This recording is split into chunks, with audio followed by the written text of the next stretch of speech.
So complaint by employers often tries to extract more, and actually the problems are not often inside the education and training system, they're in the labour market and inside the incentives it creates. Hugh's point this morning, war for talent. And I'm very, very unconvinced about this idea that there's this tiny, finite pool of talent.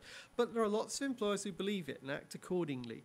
And it actually allows them to recreate the notion of an education and training crisis, of scarcity, in a world of superabundance of skills, a superabundance of qualifications. So yet again, employers manage to shift the term of the debate in a way that's very helpful to them and puts education and the state on the back foot. Because yes, there may be more skills, but they're not the right skills and they're not at the right level. And in England or the UK, it allows employers to argue for uncapped access to migrant labour, as they're busy doing. And one of the ways that the migrant labour thing is playing out is through what I think is fairly dodgy survey evidence. And I discuss this a bit more in detail in the paper. National Employer Skills Survey, 70,000 respondents. CIPD survey, which is the one that got all the headlines about crisis looming if the government caps migrant and non-EU migrant labour, 598 respondents with a response rate of 5%. Now, I'm afraid a response rate of 5% would tend to me that that survey is not going. And it's sent to CIPD members, so it's not a representative sample of the UK employment base. Results from that survey need to be treated with some caution. What I'm arguing for is that perhaps in the light of all this, a new kind of skills debate is needed, and that the underlying analysis is changing in ways that arguably make that a necessary thing to pursue. Research in the last 10 to 15 years has suggested those 4 points. The main problem is demand, not supply, in terms of skills in the UK.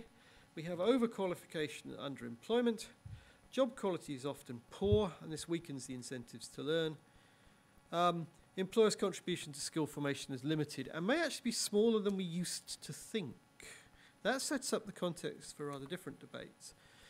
In terms of demand, not supply, again, the paper goes through the evidence in more detail, but I simply flag up that quote from Francis Green's UKCS Praxis paper, because reading that, you will begin to reflect, perhaps, that the reason that we score so badly on post-compulsory education attainment and participation in the OECD league tables might have more to do with our labour market structures than it has to do with what our schools and colleges are doing.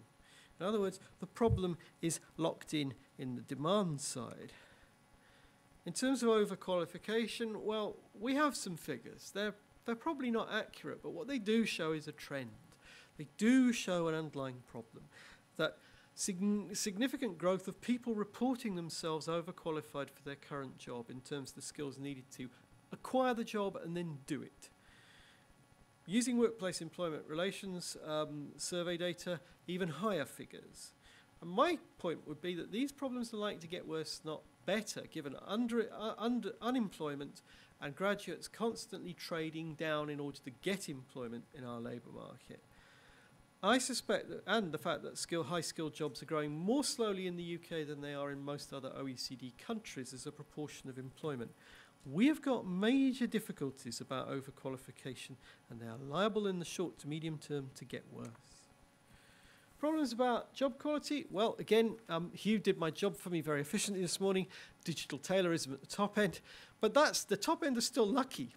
At least they still get a reasonable level of pay, even if their jobs are rather dull and their discretion's gone. There are a large raft of people, 22% of the entire workforce, or 33% of all female workers, who on EU definitions are on low wages. In other words, they're earning less than 2/3 of the median wage. Size of that workforce is not reducing, it may well be growing. A lot of that work is stressful, repetitive, boring, horrible to do, and you can't get out of it very easily. A lot of child poverty is because parents are in jobs that are low paid. In-work poverty is increasing. And such jobs limit incentives to learn. Employers' contribution to skill formation, well, it's probably less than we used to think it. Certainly, when we think about the history of the work-based route, we've never managed to create a mass, high-quality, work-based route. We still haven't. If you look at our apprenticeship system, it's small, much of it is at level 2, and much of what's provided is very narrow. Expectations of subsidy have grown. Lovely analysis programme last year about apprenticeship and various other things. I think Digby Jones was asked, Lord Jones, as I should now refer to him, Lord Jones was asked, how do you get employers to provide apprenticeship places? And his answer was, and I think I quote exactly, bribery. He actually said bribery. He said, just give them subsidy and that will solve the problem. Well, leaving aside whether I think that's a good thing, it's no longer possible. There will be no money for bribery. Look at the NIACE lifelong learning report on employers' spending, and you'll find that the famous £39 billion a year spent by employers figure is reconstructed. Once you take out public sector employers, the private sector contribution falls rather dramatically. And also, and I think that's the statistic of, certainly for me, the last 2 or 3 years. So Lake's working paper you can download, number 10, by Jeff Mason and colleagues, suggests that using labour force survey data, the level of incidence of training in the adult workforce in the UK has been falling since 2000. It's not a factor of the slump. It's back to where it was in 1993. Now you think about the amount of exhortation, subsidy, and all the other things, the policies that are being directed at employers over that period. And what has it achieved? A decline. That's a bit worrying. So I think there is an interesting set of issues about a role of employers.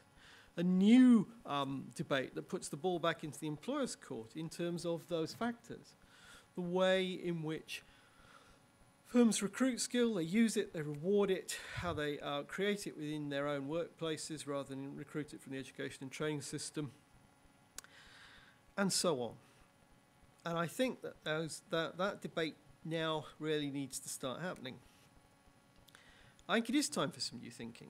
Traditional debates, I think, represent a game education can never really win, because over time employers shift the definition of winning.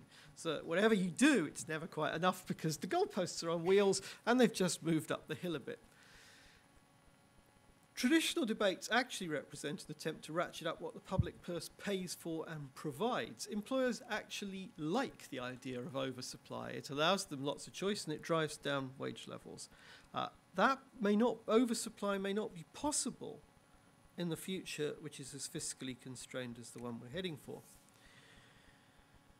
I think new thinking raises issues because public money will be very limited. Co-contribution and obligations on employers loom. Certainly government ministers are talking about obligations on employers, and targets on apprenticeship places will matter. If employers don't divvy up, if employers don't do what is expected of them, and I suspect they won't, perhaps for good reason, I think ministers will get upset, and it'll be interesting to see what they do about it. There's a real issue about how skill is used in the workplace, what the underlying level of demand for skill is and how it might be boosted.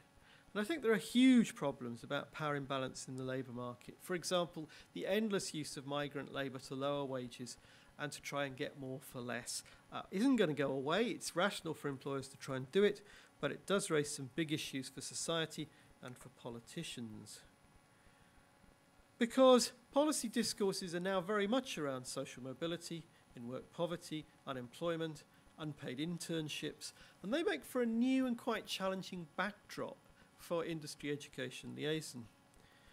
Honest discussions about establishing respective rights, roles and responsibilities might ensue, but it won't be an easy or comfortable dialogue or debate to hold, but I think the time to hold it has now arrived. So there you are. Gloom Unlimited.